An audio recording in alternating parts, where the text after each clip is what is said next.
seconds. No, wait a minute, I miscalculated. 2 minutes and 10 seconds.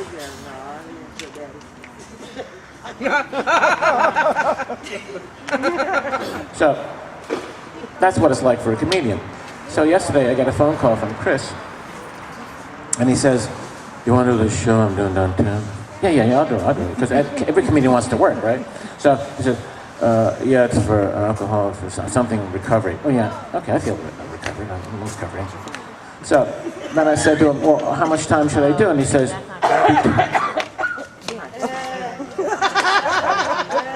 do 20 minutes. I said, do 20 minutes?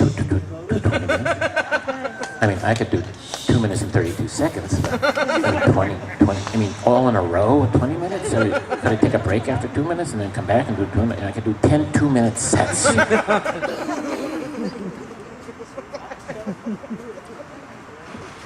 You know, I didn't start out in comedy. I started out as trying to become a classical pianist. And then my piano friend said to me, "Barry, there are thousands of pianists in the world, but you're funny.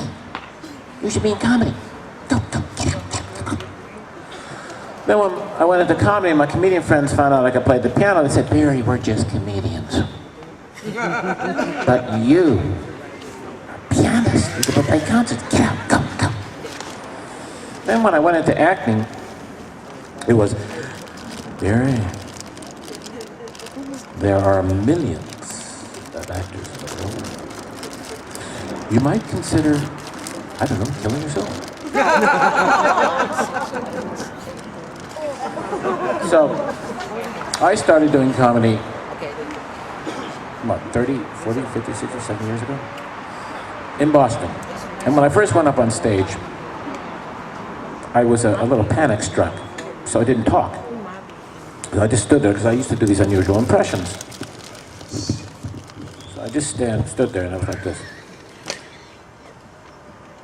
And people started laughing. I said, okay, maybe I don't have to talk. Then I would just do an impression. I'd do an impression of a fly cleaning itself and having a drink of water. And then I got off. So I'm going to do this impression for you. This is a fly cleaning itself and having a drink of water. Have you seen anyone do this before? No. Because if you did, I'll give you my phone number. Call me up. Yeah, okay.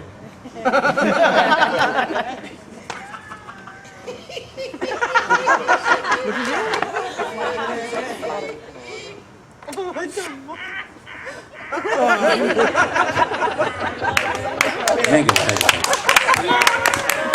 So I did that. They warned me about this, didn't they? Yeah. So I did that impression for 2 months. And then some comedians came up to me and said, "You know, Barry, a lot of people are doing 5 minutes and you're doing about 25 seconds. You gotta do more time up there." But then I did a Japanese man turning into a fly. And I doubled my time.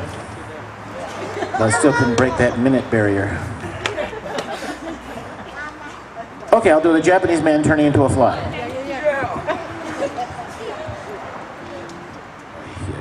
Yeah. Let me just put this here. Oh, let's eat up a lot of time just putting the microphone back in. Over the shoulder. Over the shoulder? Yeah.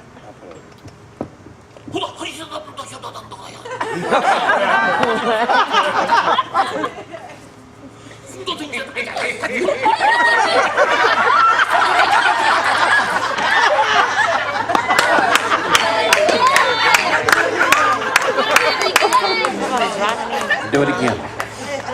In fact, I'll do it about 15, 20 times. Okay, one more thing. What was it? Oh yeah, the Japanese man turned into a fly. This is a Japanese man turning into a fly.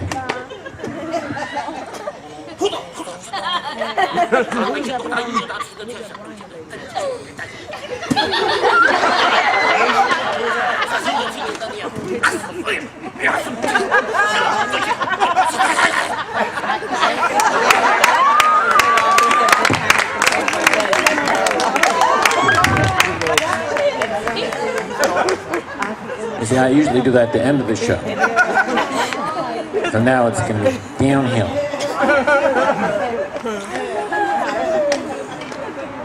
So I started in Boston, but there weren't real comedy clubs, so the first place I did my comedy was at a Chinese restaurant called the Ding Ho. Ding Ho. And it was a Chinese restaurant in the back room, and the front room was a comedy club run by this Chinese man who didn't speak any English and didn't understand any English, and he'd stand in the back of the room, and he wouldn't laugh at the comedians, but he'd laugh at the people laughing at the comedians. Oh.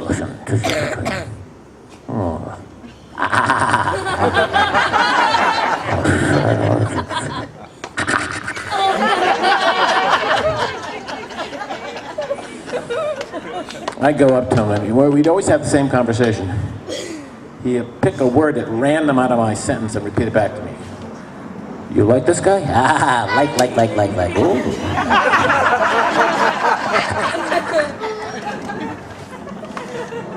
I went down to New York City. I came back. I said, I was just in New York City. Just got back. Back.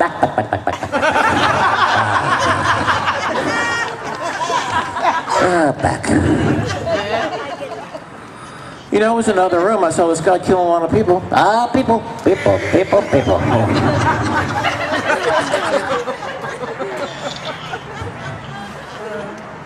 They had this guy taking reservations. He hired all his relatives from China direct, and none of them speak English. So the guy who took reservations was a guy, a very belligerent man, Chinese man by the name of Henry. He answered the phone, yeah, nobody here, go home, we hate you.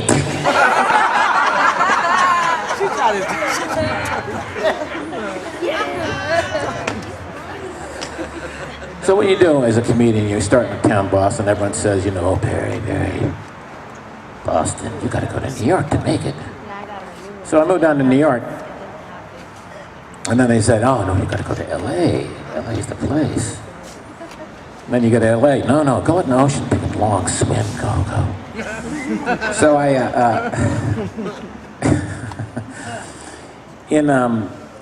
in Los Angeles, there are two big clubs. Well, maybe it's the third one, but the two big clubs is the Comedy Store. Have you heard of the Comedy Store? Yeah. Yeah, and then you have the Improv. Heard of Improv? Yeah. Good, thank you. So I try to get into the Comedy Store, and what you do is on Monday night you go and you do 3 minutes, and then you call up the next day and they tell you if they like you, they don't like you, whatever it is. So I go there, I do my 3 minutes. I call up and I say, oh yeah, okay, Neikrug. She says, Mitzi Shore is the one who runs the place. Come back in 2 weeks. I said, oh, all right. 2 weeks later I go back and I do the same 3 minutes, and you call up and say, she says come back in 3 weeks. Oh, 3 weeks, not as good as 2 weeks. Then I do it again, and then she says, come back in 4 weeks. Oh, this is not looking good. Then I come back and I do it again. She said, I'll come back in 3 weeks. Oh, okay, we're going the right direction now. Again, I do my 3 minutes, I come back in 2 weeks. 2 weeks.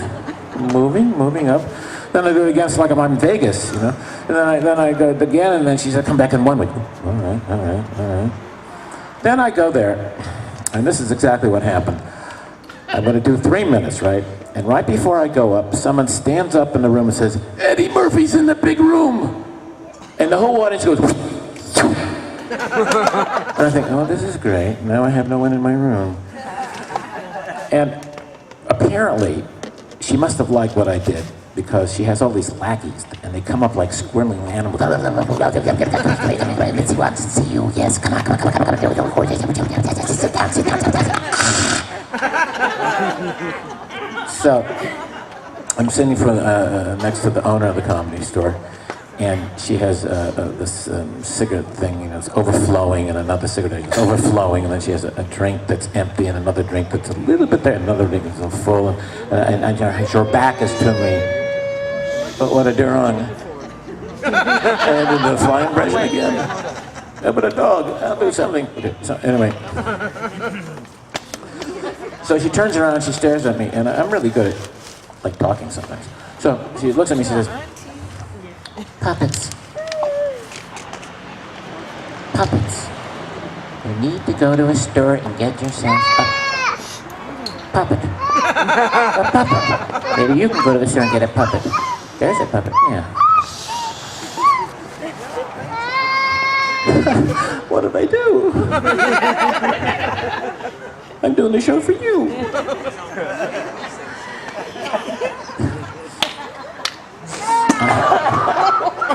You know, I can't make you laugh. Maybe if you turn your seat around, you wouldn't be affected by my humor.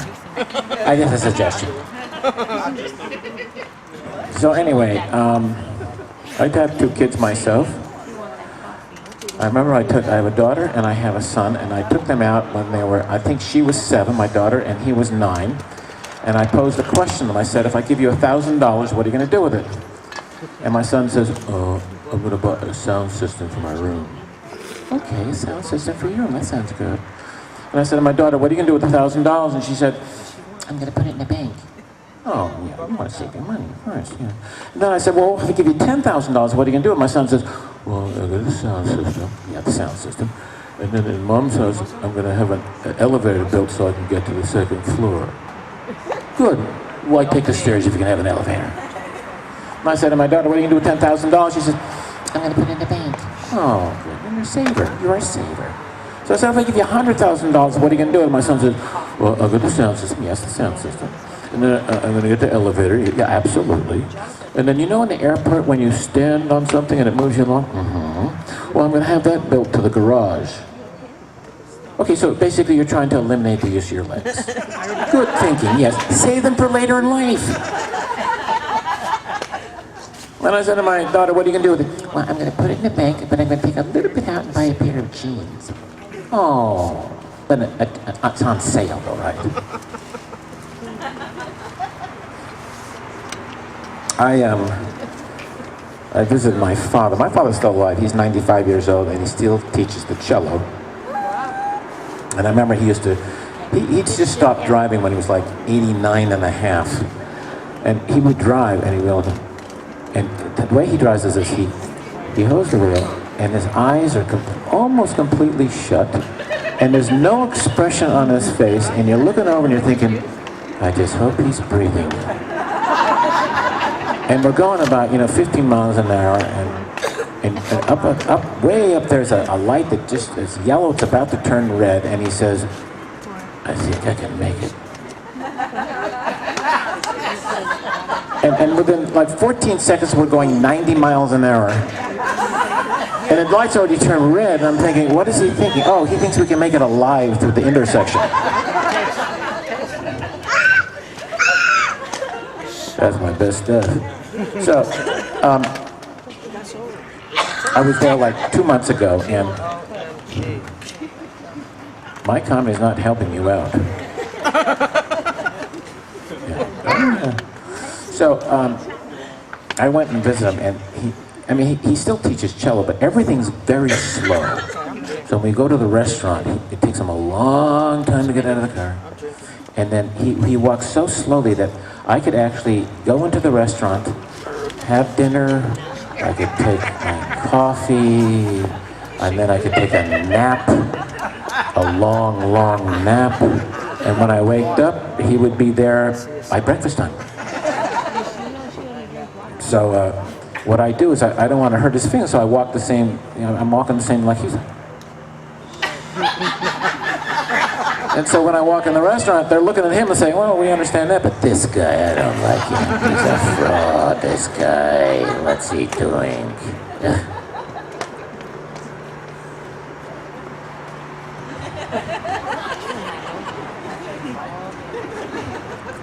What? What? Oh, you're coming up front? Oh. Well, then I'm going to go back there.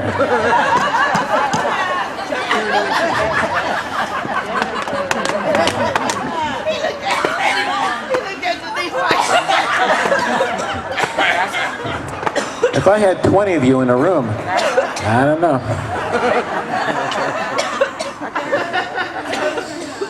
Chris was talking about internet.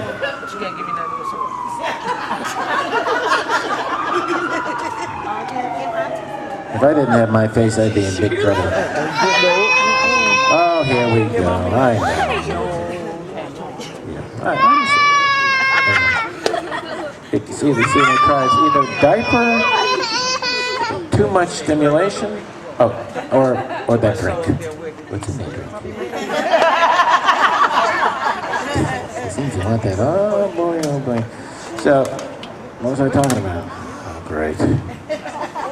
What was the last thing I was talking about? Oh, internet dating, yes.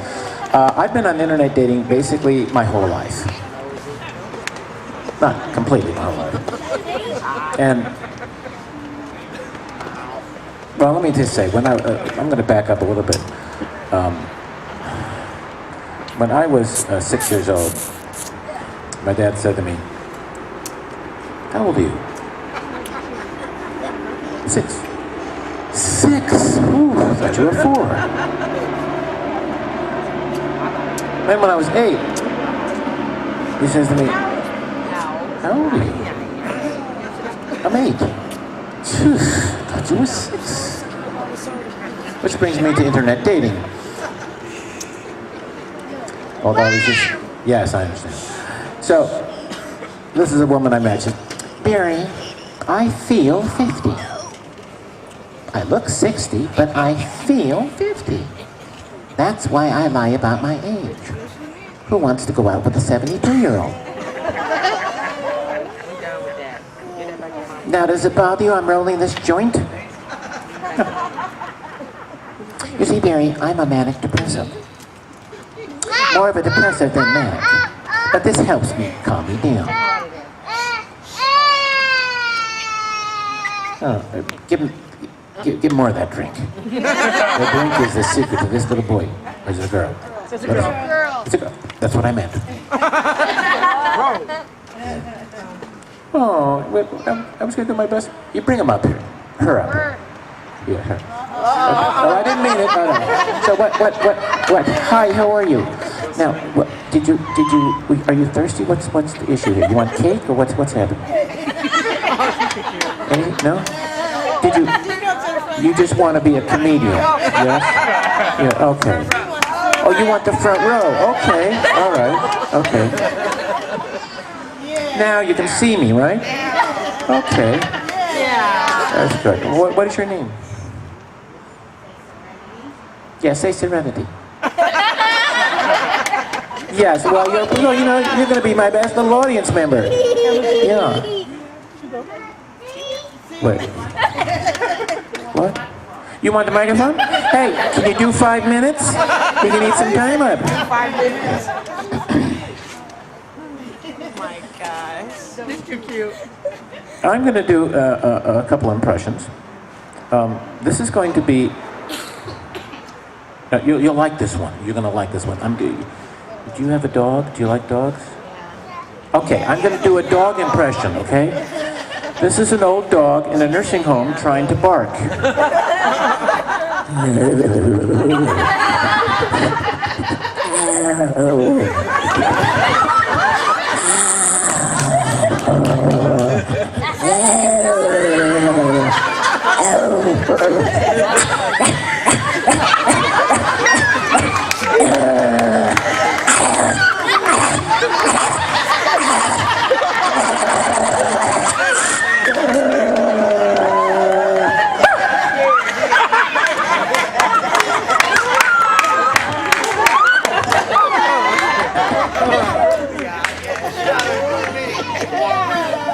No. No, thank you. Now I'm going to do a scene from an Italian film. Hi, how are you? I guess you're awful peppy, aren't you? Get it, boy, oh boy. You're a cheerleader? Yeah, okay. Look, if you're a good little girl, okay, I know, if you're a good little girl, I'll let you come up and do some time. I guess not, that's not happening. This is a scene from an Italian... Okay, I understand. Yeah, get that drink to it. I have some stuff I could put in that drink, too.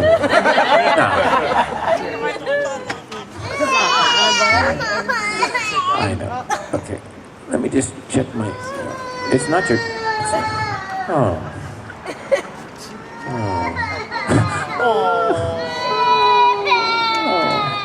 Okay, I'm going to do something while she's taking her break.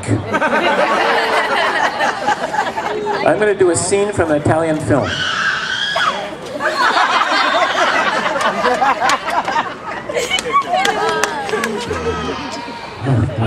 She had a tough day. She had a very tough day. They keep on shoving drinks in her. This is a scene from an Italian film.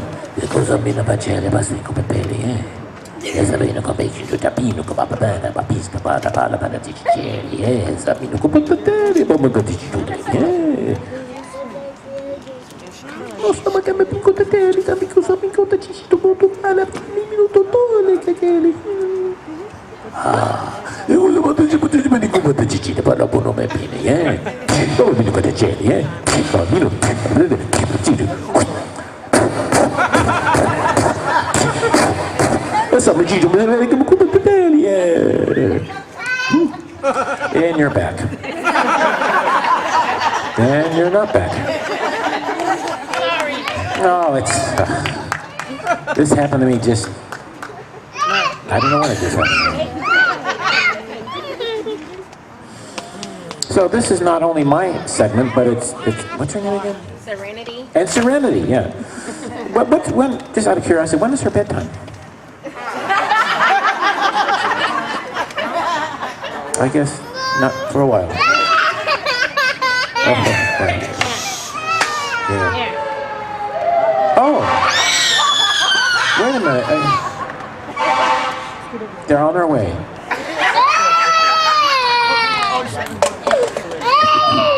No,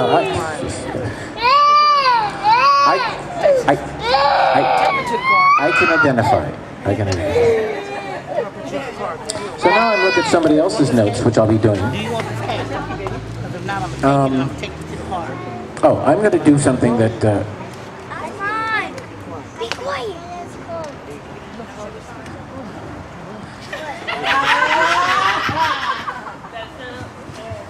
This is it. I've always had difficulty.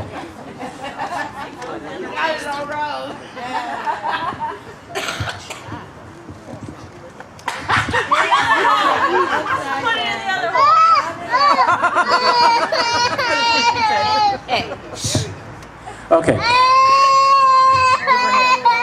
It's not that you're interrupting me, because I like kids. Here, take this. Maybe food with the drink? Come on, let's go. So this is something, one of the first impressions I did. Yeah.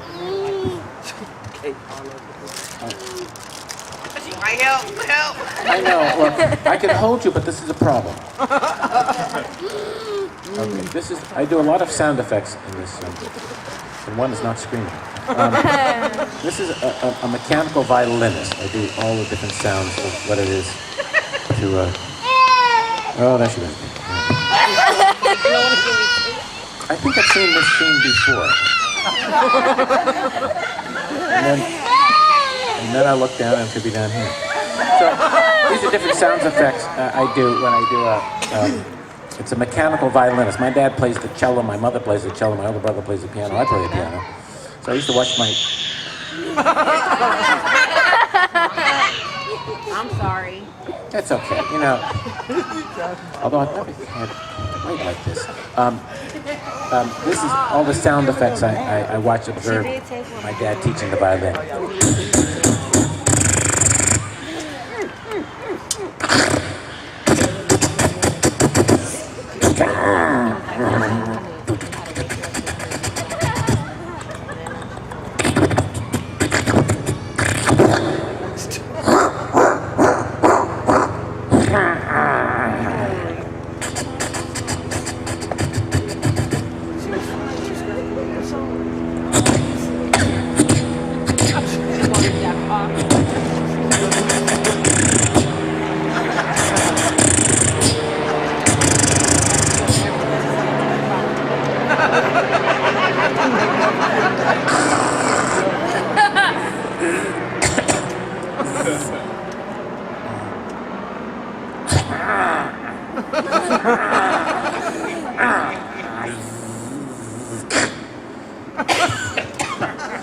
Now, the problem is I lost my voice doing the Italian scene, so I couldn't do all the different subtleties. But since you've never seen it before, it's the way it goes. Thank you. Thank you. Like that? Yeah. Okay. Thank you so much. Good.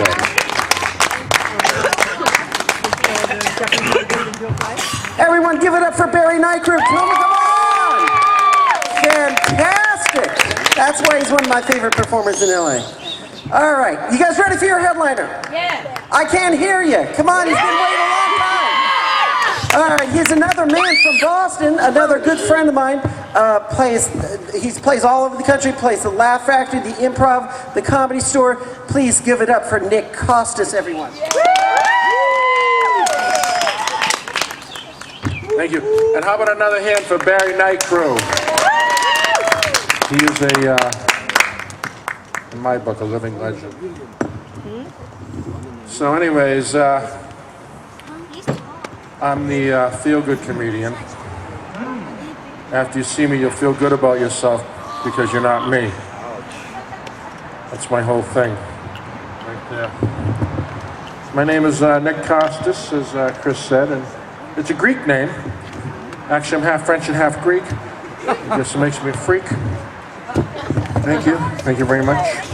I have no money. Thanks a lot. Thanks again.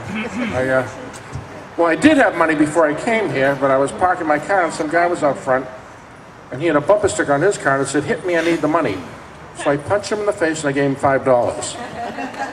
And that was all where half my money went, so I don't know.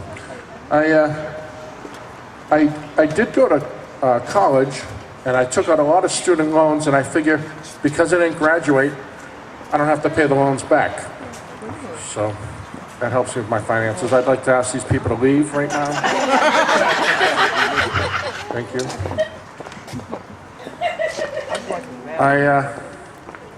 Another thing that's helped me with my finances, I recently got a loan with no interest, which is good because I have no interest in paying it back. But I'm on appetite suppressants right now. Not because I want to lose weight, I just can't afford food. So, it's okay. It's okay because today I walked into a 24-hour restaurant and they have an all-you-can-eat special. I live there now. So, I'm a carnivore, but I only eat vegetarians. I'm having a little bit of, I like these people to come back now. I'm having a little bit of a problem getting my 5 servings of fruits and vegetables every day, so I'm substituting them with cake and candy. And I find that I'm having no problem sticking to my diet. You know it takes more calories to consume and digest a piece of celery than the amount of calories that a piece of celery actually contains? So that means if you just start eating celery, you'd eventually disappear. My doctor tells me I need more fiber in my diet, so I'm eating my old clothes. And it's working because I'm regular, but it's cutting into my quilting, so I need more fabric. I think I'm going bald, not for hereditary reasons, but because of friction. And if you look, it's not going to come out. So I'm having a bad hair day. But it's okay. I'm using new shampoo with extra body. Last week I gained 10 pounds. So now I'm having a bad body day. Combined with my bad hair day, that's 2 bad days in 24 hours. Is that even possible? I don't know. I call my doctor, and I talk to him on the phone. I complain about my hair, and I tell him that I'm gaining weight, and I tell him that I get down on myself, and he says, "Don't do that. You're gonna hurt your back." But tonight I actually feel worse than I look. So just don't touch me. All right. This is my waist. I wish I could find a use for it, but it's my waist, so. I'm looking for a woman that loves my body and not my mind. Okay, we'll move on. All right, actually, I'm looking for a woman that loves my mind and not my body. Okay, that's not going to happen either. I have an opened mind. I had brain surgery. Sometimes I hear voices in my head, and And when I do, it usually breaks up into a group discussion. And I think they're talking about me. I can't be sure. So, I don't know. I was a pretty mellow kid growing up. I think that's where it started. I'm not sure. I might have started with my babysitter. She sat on me and separated my shoulder. I think it happened when I was a kid. I remember one day I accidentally killed an ant, and I felt real bad about it, but everybody in the family hated her anyway, so I got over it. You guys having your own show over here? Can I touch you? What? Oh, sorry. No.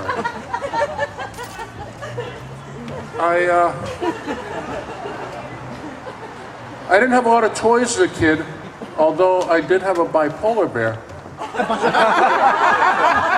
And that was pretty fun sometimes, and then sometimes it wasn't, and sometimes it was really, really fun, and sometimes I didn't want to see it. But, I never had a pony as a kid. If I did, there'd be no place to keep it because nobody in my family knew the meaning of the word stable. So, that's why I'm here in the condition that I'm in. I had some weird toys. My sandbox was a horseshoe pit. I still get headaches from that. My parents wanted my brother and me to spend more time together, so they gave us a manic depressant seesaw. He'd be up, I'd be down, I'd be up, he'd be down, or we'd both be down. We were both never up. So. But my parents tried. I remember they brought me to an amusement park, and I got to ride the un-merry-go-round and the emotional roller coaster. So that was pretty interesting. I remember they wanted me to ride the I Hope You Perish wheel and the suicide. And I guess I didn't know enough at the time because I probably should have done it. Because in my 30s, I really had to sort some of this stuff out, and it wasn't very nice. But I remember they were too cheap to buy me cotton candy, so they got me polyester candy. It tasted the same, but I got a cramp, you know. And then there was the last ride where everybody ran into the parking lot, jumped in the car, and drove away. And it usually took me about 2 days to find my way home. So it was okay. My family used to go on vacations. They never took me with them, but they used to go. I think they had fun. Even though I still consider myself cultured, I was raised in a petri dish.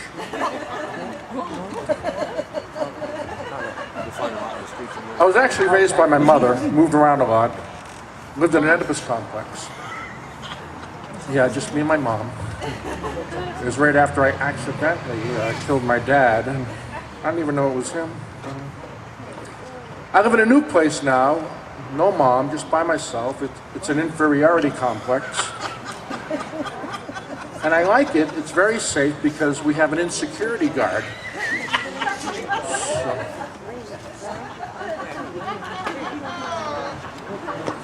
And my apartment's always messy, but I've always been messy. I had a messy womb. Especially the third trimester. The umbilical cord was over there, the placenta was over there. There was amniotic fluid everywhere. I could not keep the place tidy. I was watching a video of my birth Thursday, and my mother, she was very overprotective, and as I'm coming out, I can hear her in the background say, "Where do you think you're going? Get back in there." And luckily, I had a prenatal agreement, which stated after 9 months I was free to leave, so that's what I did. I was malnourished as a child because my mother wore nipple clamps. So I was breastfed by my father. And, know, a meal's a meal, right?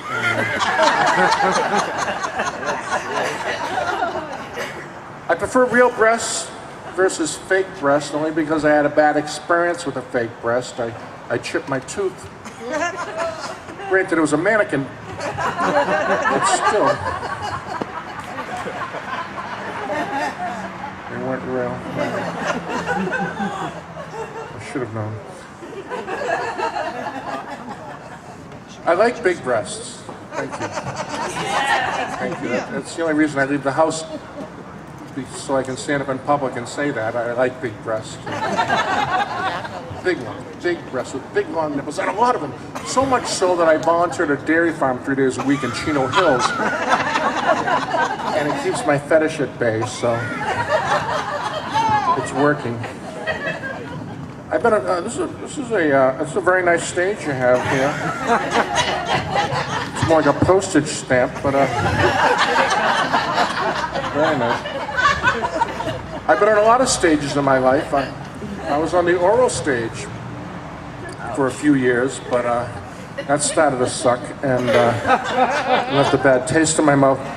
So I moved across town toward the anal stage, and that place is very neat, and it was a pain in the ass, and I said, I'm out of here too. So, this afternoon I fell asleep with my pants on, and I woke up dry. So I was able to wear these tonight. So you gotta save money where you can. I usually sleep in the nude, which is okay, except that I like to take naps in the park. And you know, people will not let you pet your dog if you're naked. Ooh.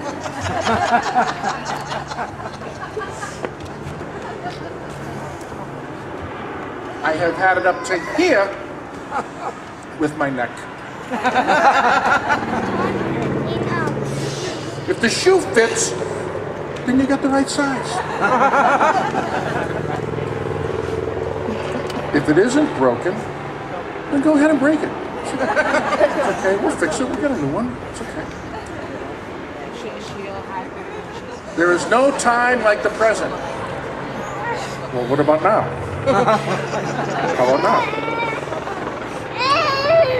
I think, therefore I am really confused.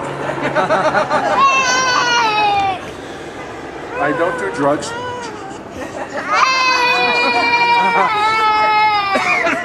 Ow! Sorry. Ow! All right. Ow! Ow! All right. Put yourself in my position. Okay. Come here.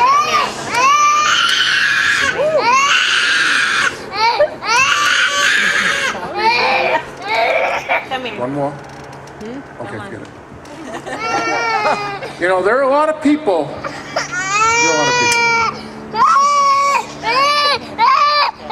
You know that.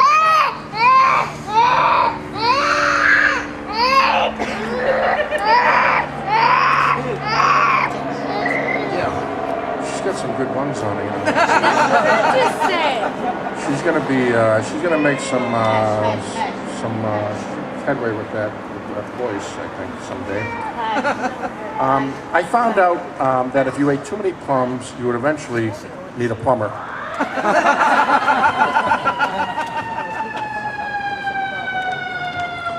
I gotta finish quick, but a couple more jokes before I go. I love myself, and boy, are my arms tired. The hand is quicker than the eye. That's why I always use my hand. If you use your eye, you'll get something in there, and that's how you go blind. I remember being a sperm inside my father and an egg inside my mother, and then I became a zygote. But it wasn't until it became an embryo that I felt complete.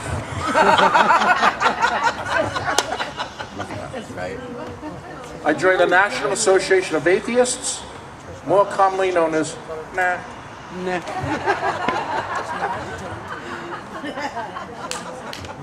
I Oh, this feels good. If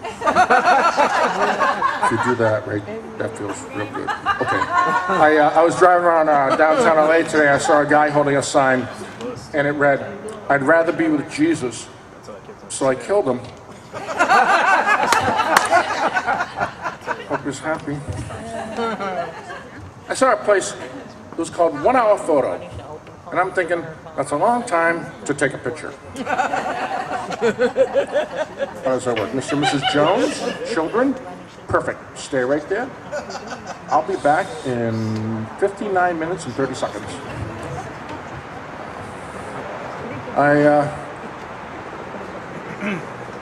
In college, I took an abstract art class, very abstract. There was no classroom, no instructor, and I got an A.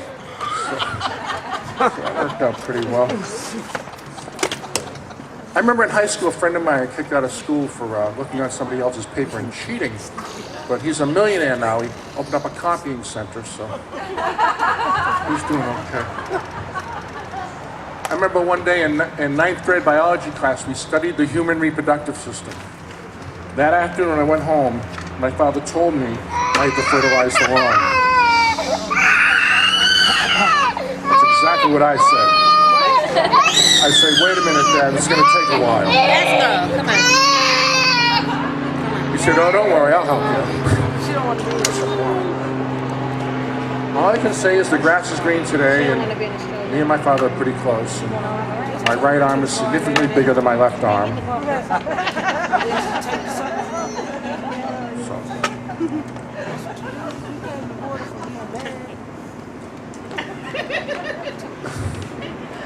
You gonna be all right?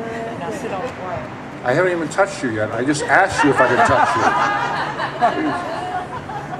Please. Wait till later. So I think I figured out the cure for obesity. Just stop making bigger clothes. Let the fat people walk around naked. I'll go first. Okay. Sorry.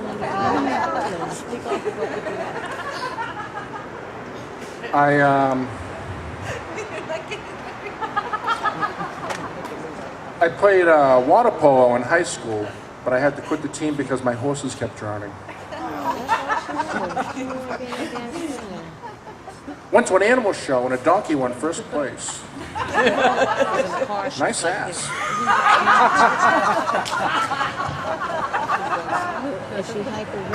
I like the sound of coins falling on the ground because I know that somebody has to bend over and pick them up, and I just really like that, you know?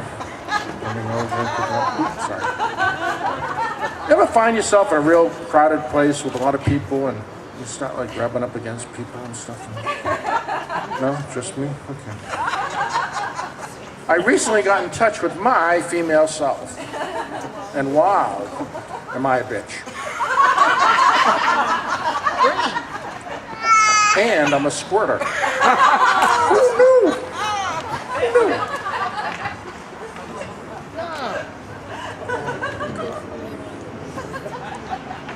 So anyways, you know, when I was a kid, you could have a rabbit's foot, okay? Now you can't have a rabbit's foot.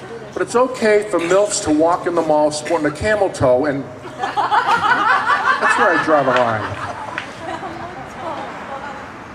Truth in advertising, it doesn't exist. It's like open-eyed sneezing. It does not exist because you've never seen a liquor store called Blackout Wine and Spirits. You've never seen that. Or Collision Liquors. Or Unintentional Gay Experience Beer and Wine. You've never seen that.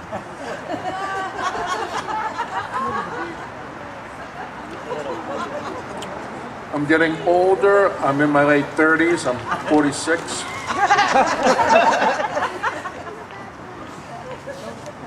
And I got on a health kick. I was really addicted to it, but I kicked that habit, so I smoke cigarettes. My dad, he's unable to feed himself, so I put him in a nursing home where he can breastfeed. That's working out for him. I go to the doctors a lot. I went to the doctor a couple of weeks ago and I signed my name. She gave me a cup. I went in the bathroom and I jerked off into the cup, right? And I give it back to her, and she looks at me, she's like, Mr. Costas, she goes, this is sperm. And I go, yeah, I know. She goes, yeah, but I wanted a urine sample. I'm like, oh, geez, well, you know, I usually get paid for this, you know. Well, today's your lucky day. You keep that, because I like you, and you give me another cup, and I'll give you a I suffer from a lot of ailments. I suffer from triskaidekaphobia, which everybody knows is fear of Triscuits. It's actually fear of the number 13, but I'm getting help for it. I'm in a 13-step program. It's just that I've been on the 12-step for many years, and I don't think I'll ever recover. My doctor tells me I have a heart murmur. This is what it sounds like. Hey, how you doing? Murmur, murmur.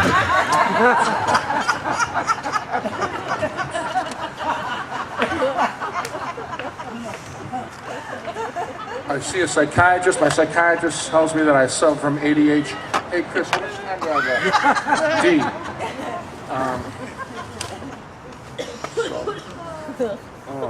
Yeah, it's expensive, health care, you know. I was feeling ill the other day, and I didn't want to go to the doctor, and I saw a sign that said Breast Health Center. I walked in, this lady showed me a breast, and I felt better. One day I was feeling really sick, and I saw a big truck, and on the side of it said free medical van. So I walked in and I drove away. And now I have a big medical van. It's parked around the corner. So if anybody wants an EKG after the show, I'll hook you up.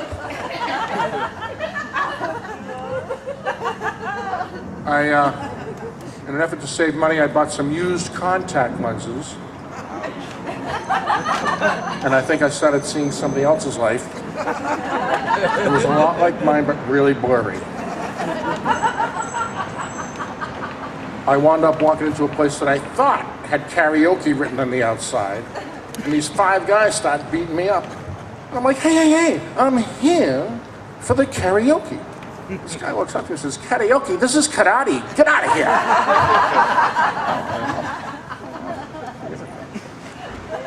It's all about money. You know? A friend of mine, he's a doctor. He's actually a gynecologist, and he told me he was working too many hours and he was starting to see G-spots in front of his eyes, and I just hope that clears up. At this point in my performance, I'd like to take a moment to thank Robert Frost, the great American poet, author of that poem with the road less traveled. I read that poem in high school, and it had a profound effect on me, and from then on, I have always taken the road less traveled. People would go that way, and I'd go that way, and I can stand before you today and tell you, after many years of doing that, I am absolutely, positively all alone and all by myself, and I have no friends. And if it wasn't for those 2 people I had locked in the trunk of my car over there, I would have nobody to talk to. But that's not important now. As a stalker, I really don't have a problem seeing women. They have a problem seeing me, and if they did see me, they'd have a big problem, but I think I'm afraid of commitment. I'm not sure. I lived with a woman for 1 year, and she got me committed for 3 years. That just doesn't seem fair, you know? And I'm not sure why it didn't work out. I think it's because I'm nearsighted and she was farsighted, so maybe we never saw eye to eye.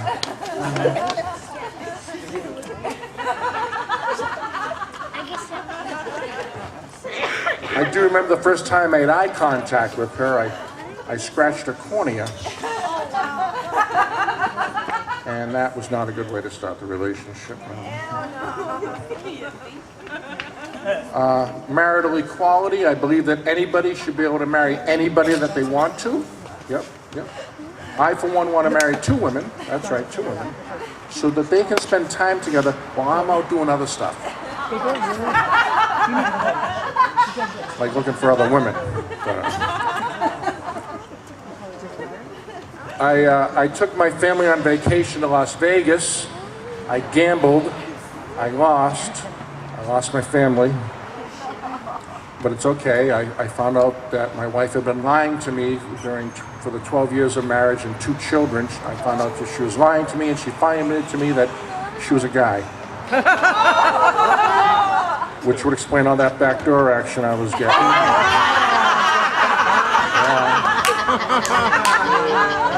Also explain why she had really tiny breasts, but you know. Endometriosis, my ass. No wonder we had to adopt. It also explained why she had a 6.5-inch clitoris.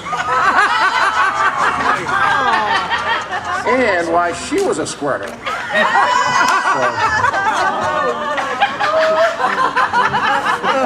that's what happened there.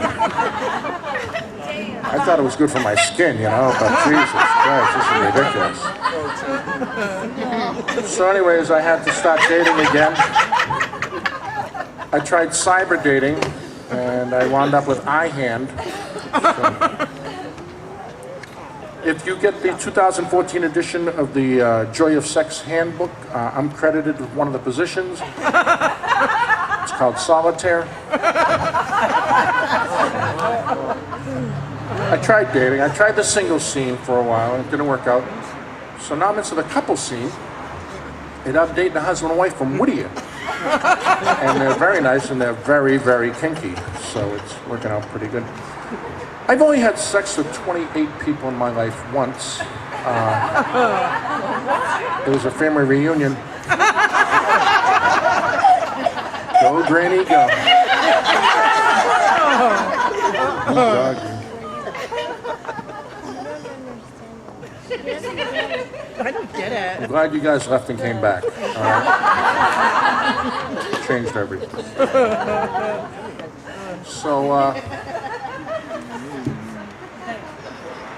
where am I going here?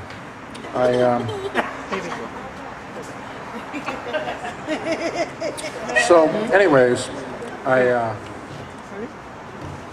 had an opportunity to go on a date last night, but I had nobody to go with. So I just stayed home. I think I'm afraid of women. I was with a girl one night, and I said to her, do you have any protection? And she said yes, and she pulled out a gun.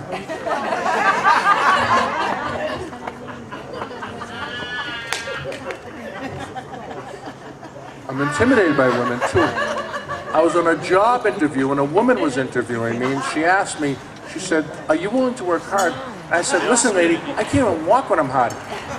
And she hired me right there as a personal assistant, and I felt cheap and used after that job. I'll tell you that. So, but I was with a girl one night, and she demanded that she have a multiple orgasm while we were having sex. You know, I'm like, okay. So we're having sex, and I said to her, are you ready? She said, yes. I said, okay, what's 2 times 12? What's 4 times 6? What's 3 times 8? And she got it, so good for her.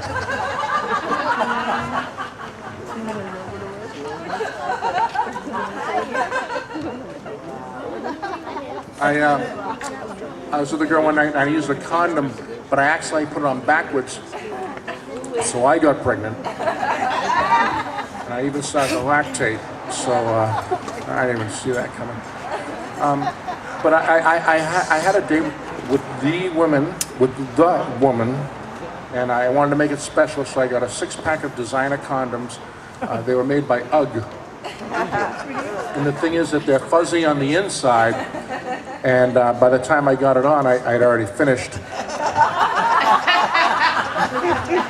And that happened 6 times in a row, and I said to her, listen, baby, I had a great time. So I forgot to time myself. I mean, is that enough? Okay. Well, you guys,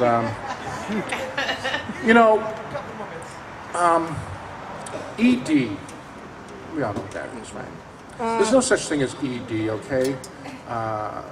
Because basically what it is men are not telling the woman, listen, I'm not interested in having sex with you anymore. And women cannot take that for an answer, so they develop a date rape drug called Viagra that they can give to men and make us feel cheap and used and abused.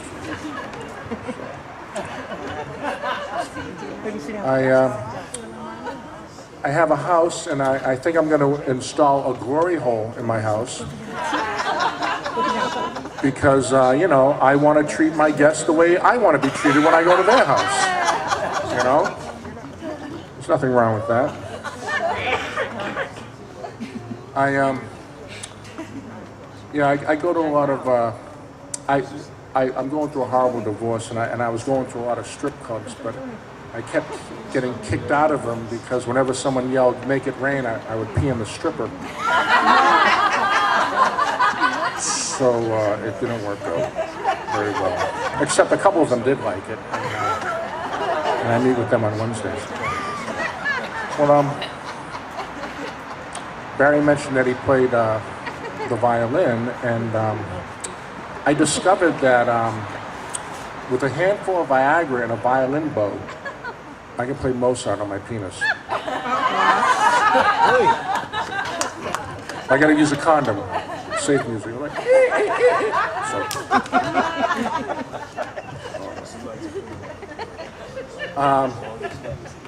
How we doing? Oh, Jesus Christ.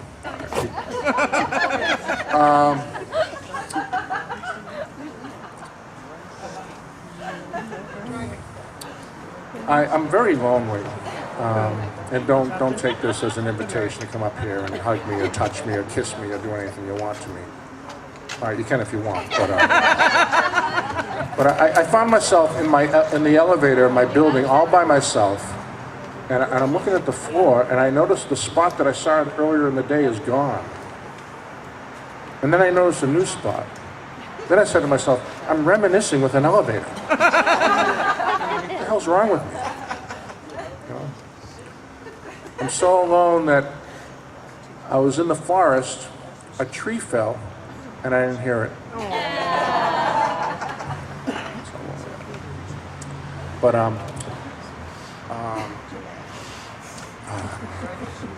think that's is that enough? Oh yeah, okay.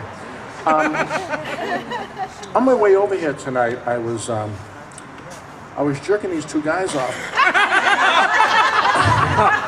I said, listen, the only girls that will go out with me? Hurry up, I got a show to do.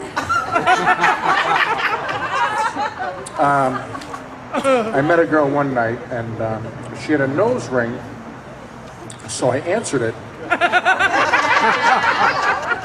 Hello? No, it's not for you. Hey, ladies and gentlemen, you guys have been great. Thank you very much. Back to Chris. Thank you. Give it up for Nick Costas, everyone! And Barry Neikrug. Give it up for yourselves for staying tough in recovery. Did you guys have fun? Yeah! Good.